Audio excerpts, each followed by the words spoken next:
Hey, what's up guys? You are watching the video comparison of the GSG-5 produced collapsible stock and the Classic Army produced collapsible stock, which you can also use on the GSG-5. To start off with, there's a couple of aesthetic differences between the GSG produced version and the Classic Army one.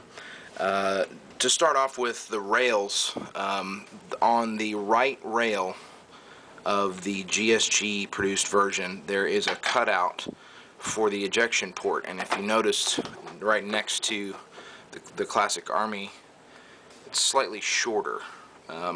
That allows you to install the stock and collapse it all the way and not block the ejection port.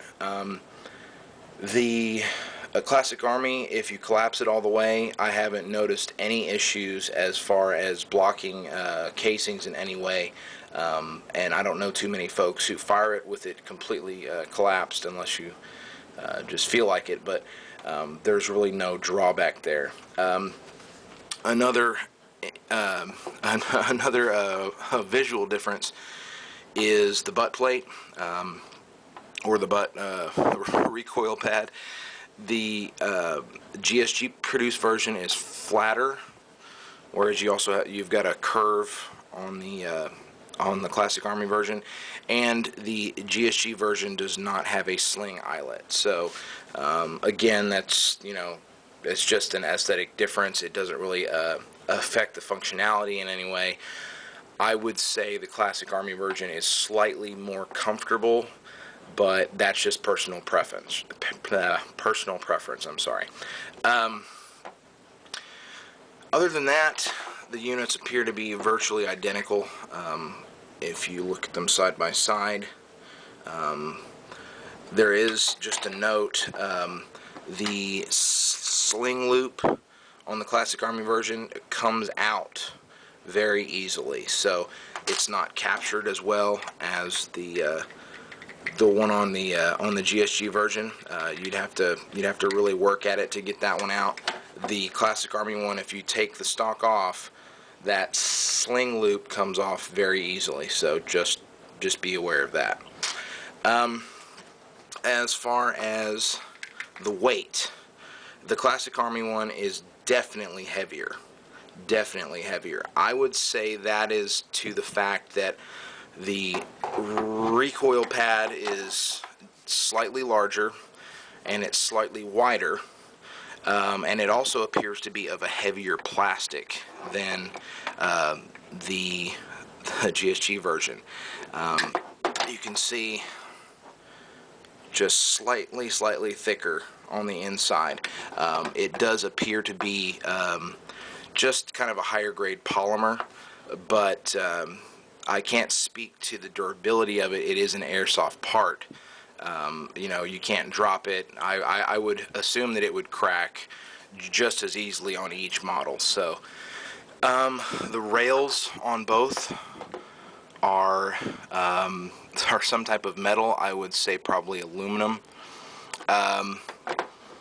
They appear to be identical, with the exception of the cutout on the GSG version. Now, the major difference that I've noticed, that's pretty obvious, is the actual end cap assembly on the GSG version is plastic. It's plastic. On the Classic Army, probably 90% of it is metal. It's probably a pot metal of some kind. It's not it's not military grade in any way, but just on that particular fact alone, the Classic Army does have a leg up on the GSG version. The GSG one is in my right hand here. The Classic Army is on the left.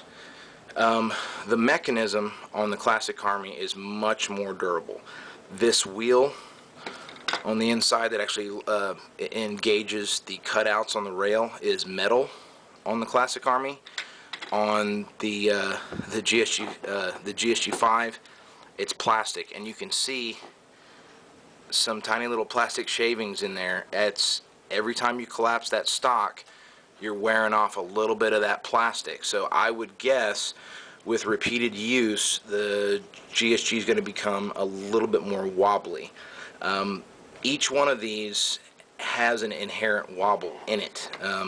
If you're expecting, a folding stock or the factory stock performance out of one of these units, you're going to be disappointed because they do wobble. So just be aware of that.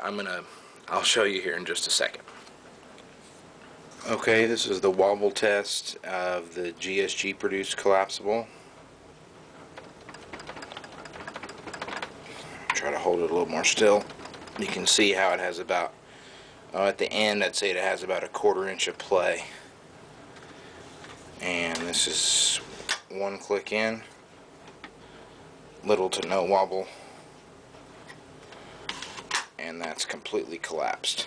Now you'll notice that the rails are completely flush all the way down. Now this is the wobble test with the Classic Army, and in my opinion there's a little bit more wobble in the Classic Army when it's completely extended. Just a little bit. I mean, pretty much the same, but a little bit more exaggerated. And I'm going to go in one click right there.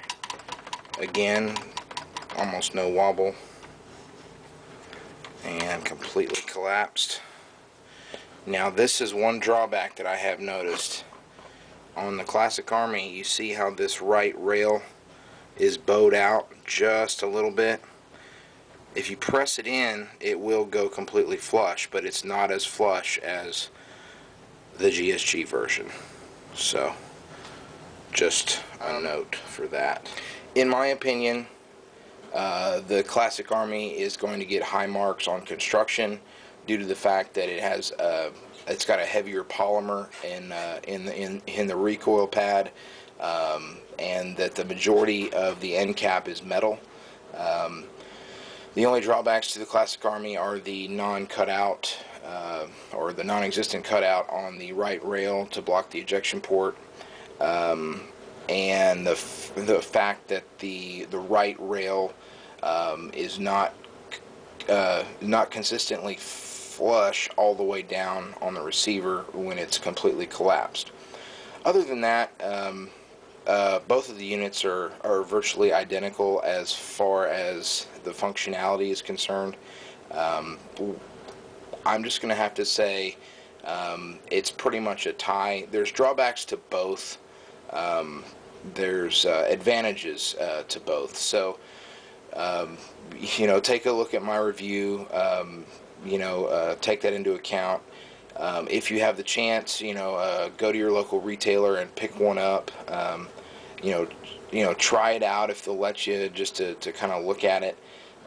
And do your homework, because they're not cheap. You're talking $80 average around the web. So do your homework. But I prefer to use the Classic Army just because I like the weight, the added weight.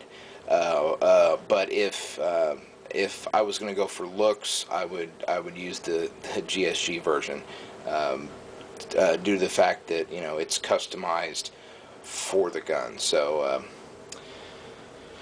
anyway, probably didn't help much, but hopefully that educated folks on the differences between the two models. And there's more GSG-5 stuff coming soon. Have a great day, guys.